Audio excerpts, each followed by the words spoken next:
नमस्कार, ये आकाशवाणी शिमला है। अब आप राजकुमारी चंदेल से प्रादेशिक समाचार सुनिए। आज के मुख्य समाचार। रक्षा मंत्री राजनाथ सिंह ने अंतर्राष्ट्रीय मुद्रा कोष द्वारा पाकिस्तान को दी जा रही वित्तीय सहायता के बारे में पुनर्विचार की वकालत की। मुख्यमंत्री सुखविंदर सिंह सुक्खू ने कहा, साहसिक पर्यटन को व्यापक प्रोत्साहन दे रही है राज्य सरकार। ऑपरेशन सिंदूर में भारतीय सेना के पराक्रम को लेकर भाजपा ने आज मंडी में निकाली तिरंगा यात्रा, सैकड़ों लोगों ने लिया भाग। और लोक निर्माण मंत्री विक्रमादित्य सिंह ने प्रधानमंत्री ग्राम सड़क योजना के चौथे चरण में दूर दराज क्षेत्रों में सड़क निर्माण को बताया सरकार की प्राथमिकता। अब समाचार विस्तार से। रक्षा मंत्री राजनाथ सिंह ने कहा है कि अंतर्राष्ट्रीय मुद्रा कोष द्वारा पाकिस्तान को दी जा रही वित्तीय सहायता के बारे में दोबारा विचार करना चाहिए।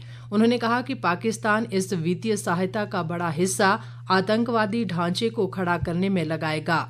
गुजरात के भुज में वायुसेना अड्डे पर सैनिकों को संबोधित करते हुए रक्षा मंत्री ने कहा कि आज के समय में पाकिस्तान को किसी भी तरह की आर्थिक सहायता देने का मतलब आतंकवादी गतिविधियों के लिए पैसा उपलब्ध करवाना है।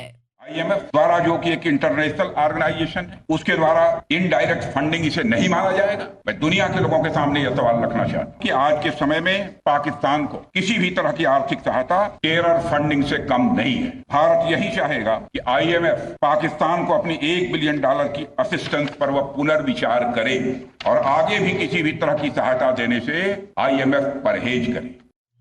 रक्षा मंत्री ने ऑपरेशन सिंदूर में भारतीय वायुसेना की त्वरित और निर्णायक कार्रवाई की सराहना करते हुए कहा कि इसने देश विदेश में सभी भारतीयों को गौरवान्वित किया है। वायुसेना को पाकिस्तान में स्थित आतंकी ढांचे का सफाया करने में मात्र 23 मिनट लगे।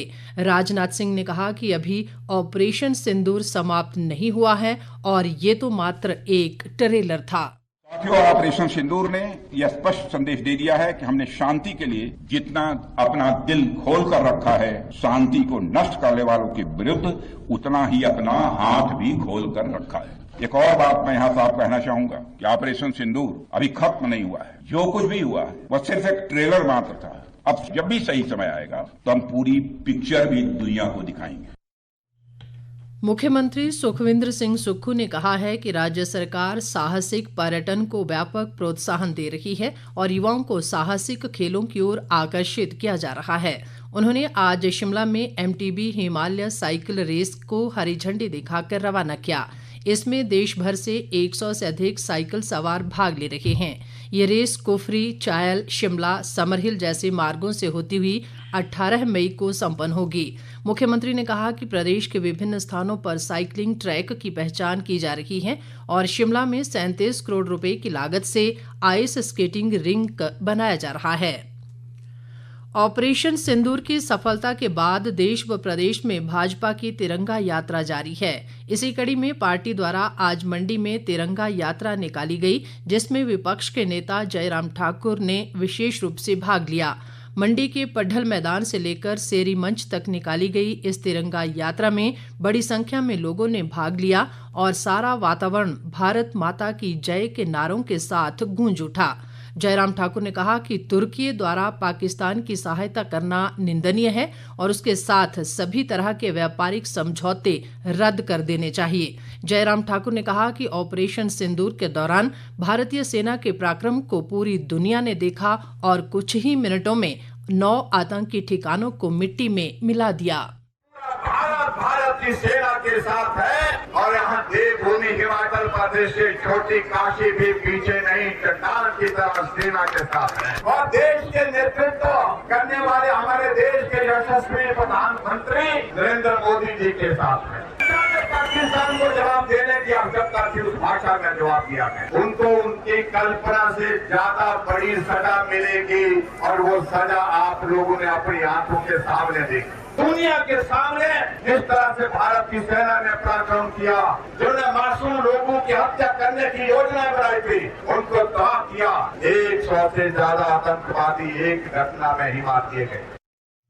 प्रदेश के सेब उत्पादकों ने तुर्की से सेब आयात पर पूर्ण प्रतिबंध लगाने की केंद्र सरकार से मांग की है। हिमालयन एप्पल ग्रोअर्स सोसाइटी के बैनर तले सेब उत्पादकों के एक प्रतिनिधिमंडल ने आज नई दिल्ली में केंद्रीय वाणिज्य व उद्योग मंत्री पीयूष गोयल से भेंट कर ये मांग उठाई। प्रतिनिधिमंडल ने सोसाइटी के महासचिव राजेश धानटा और भाजपा नेता चेतन बरागटा भी शामिल हुए। इसके अलावा प्रतिनिधिमंडल ने अन्य देशों से सेब आयात पर न्यूनतम आयात मूल्य की सीमा बढ़ाने और आयातित सेबों पर गुणवत्ता मानकों को सख्ती से लागू करने का आग्रह भी किया। केंद्रीय मंत्री ने प्रतिनिधिमंडल की मांगों पर उचित कार्रवाई का आश्वासन दिया। पूर्व केंद्रीय मंत्री व सांसद अनुराग ठाकुर ने भाजपा द्वारा देश भर में निकाली जा रही तिरंगा यात्रा को भारतीय सेना के शौर्य और प्रधानमंत्री नरेंद्र मोदी के नेतृत्व में देश की सफलता का अभिनंदन बताया है। उन्होंने कहा कि भारतीय सेना देश का गौरव है और सेना ने देश का मान बढ़ाने का काम किया है। अनुराग ठाकुर ने समाज के सभी वर्गों से तिरंगा यात्रा में भाग लेने का आह्वान करते हुए कहा है कि राष्ट्रभक्ति से परिपूर्ण वातावरण तैयार करना चाहिए। उन्होंने कहा कि ऑपरेशन सिंदूर के दौरान पूरी दुनिया ने भारतीय सेना के शौर्य को देखा और सराहा है। ताज़ा समाचारों के लिए आप हमारे Facebook page All India Radio news Shimla, X handle @AIR News_ Shimla और YouTube channel AIR Shimla news पर लॉगिन कर सकते हैं। प्रादेशिक समाचार आकाशवाणी शिमला से प्रसारित किए जा रहे हैं। लोक निर्माण व शहरी विकास मंत्री विक्रमादित्य सिंह ने आज शिमला के टूटू में 6.5 करोड़ रुपए से निर्मित 3 मंजिला वाहन पार्किंग का शुभारंभ किया। इसमें लगभग 100 वाहनों को पार्क करने की सुविधा होगी। विक्रमादित्य सिंह ने कहा कि शिमला व धर्मशाला को स्मार्ट सिटी योजना में शामिल करने के लिए पूर्व मुख्यमंत्री वीरभद्र सिंह ने अथक प्रयास किए और उन्हीं के कार्यकाल में इस वाहन पार्किंग का शिलान्यास किया गया था। लोक निर्माण मंत्री ने बताया कि प्रधानमंत्री ग्राम सड़क योजना के चौथे चरण में प्रदेश के सभी दूर दराज क्षेत्रों को सड़कों से जोड़ा जाएगा। उन्होंने कहा कि शिमला शहर के अनेक स्थानों पर 1600 करोड़ रुपए की लागत से रोपवे का निर्माण किया जाएगा। विक्रमादित्य सिंह ने बताया कि टूटू और इसके आसपास के क्षेत्रों में पेयजल संकट को दूर करने के लिए लगभग 1200 करोड़ रुपए की सतलुज उठाऊ पेयजल योजना चाबा का निर्माण कार्य जोरों पर है। इस मौके पर उन्होंने लोगों की समस्याएं भी सुनी और अधिकांश का मौके पर ही निपटारा किया। स्थानीय पार्षद मोनिका भारद्वाज ने बताया कि क्षेत्र में लगभग 1.5 करोड़ रुपए से अधिक की लागत से विभिन्न विकास कार्य करवाए जा रहे हैं। स्वास्थ्य मंत्री धनीराम शांडिल ने कहा है कि स्वास्थ्य विभाग में जल्द ही डॉक्टरों के 200 पद भरे जाएंगे। सोलन जिले में कंडाघाट उपमंडल की सकोड़ी पंचायत में आज सरकार गांव के द्वार कार्यक्रम में उन्होंने लोगों की समस्याएं सुनने के बाद एक जनसभा को संबोधित किया। शांडिल ने कहा कि प्रदेश के लोगों को घर द्वार के समीप बेहतर चिकित्सा सुविधाएं उपलब्ध करवाना राज्य सरकार की प्राथमिकता है और इस दिशा में प्रभावी कदम उठाए जा रहे हैं। स्वास्थ्य मंत्री ने बताया कि कवारग में दिव्यांगजनों की शिक्षा के लिए 80 करोड़ रुपए की लागत से सेंटर ऑफ एक्सीलेंस का निर्माण किया जाएगा। इस मौके पर स्वास्थ्य विभाग द्वारा आयोजित निःशुल्क स्वास्थ्य शिविर में 75 रोगियों की जांच की गई। सांसद सुरेश कश्यप ने अधिकारियों को केंद्र प्रायोजित योजनाओं के कार्यों में तेजी लाने के निर्देश दिए हैं।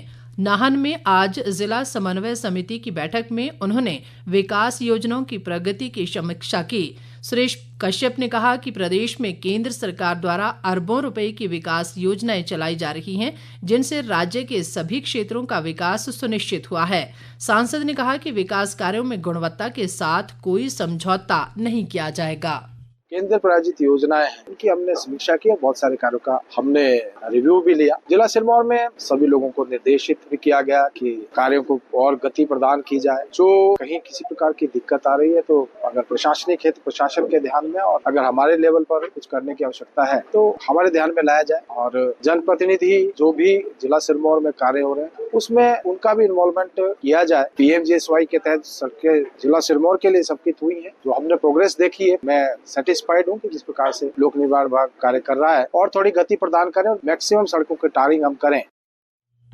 हमीरपुर प्रेस क्लब के आज हुए चुनाव में सुशील शर्मा को लगातार दूसरी बार सर्वसम्मति से प्रेस क्लब का प्रधान चुना गया। इसके अलावा कमलेश भारद्वाज को महासचिव चुना गया है। सुशील शर्मा ने पत्रकारों के कल्याण के लिए निरंतर प्रयास किए जाने की बात कही और पत्रकारों की मांगों को मुख्यमंत्री के साथ पुरजोर ढंग से उठाने को कहा। राज्य अनुसूचित जाति आयोग के अध्यक्ष कुलदीप कुमार ने आज नई दिल्ली में राष्ट्रीय सफाई कर्मचारी आयोग के सचिव राहुल कश्यप से भेंट कर हिमाचल में सफाई कर्मचारियों के कल्याण को लेकर विभिन्न मुद्दों पर चर्चा की। कुलदीप कुमार ने राहुल कश्यप को राज्य सरकार द्वारा सफाई कर्मचारियों के लिए उठाए जा रहे कदमों की जानकारी दी। उन्होंने कहा कि इन कर्मचारियों के उत्थान के लिए हर संभव प्रयास किए जा रहे हैं।